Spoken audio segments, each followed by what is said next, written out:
Friends అందరికీ నమస్కారం. మా మినీ గార్డెన్లో చూడండి, జస్ట్ వాటర్ మిలన్ సీడ్ తిని అక్కడ వేసాము. చూడండి చక్కగా పాకి పూత పూస్తుంది, కాయలు కూడా ఉన్నాయి. చూపిస్తా చూడండి ఒకసారి. చూడండి ఎంత చక్కగా ఉందో, ఇప్పుడే కాయలు వస్తున్నాయి. అదిగో చూడండి వాటర్ మిలన్ కాయ.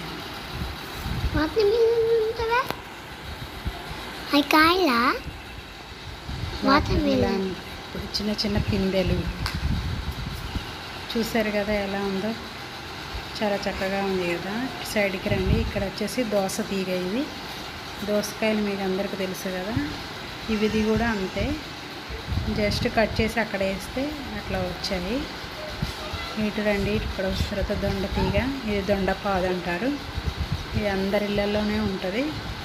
చూడండి ఇప్పుడే చక్కగా నా దొండ తీగ బాగా పాకుతుంది, ఇంకా పూత రాలేదు. ఇది వచ్చేసి గులాబీ మొగ్గలు. చూసారు కదా ఎంత చక్కగా ఉందో, ఇప్పుడే మొగ్గలు వేస్తుంది. ఇక్కడ చూడండి కాకర తీగ. ఇది అందరికీ తెలిసిందే కాకర తీగ. చూడండి చిన్న చిన్న పిందెలు వేస్తుంది. ఇంట్లోనే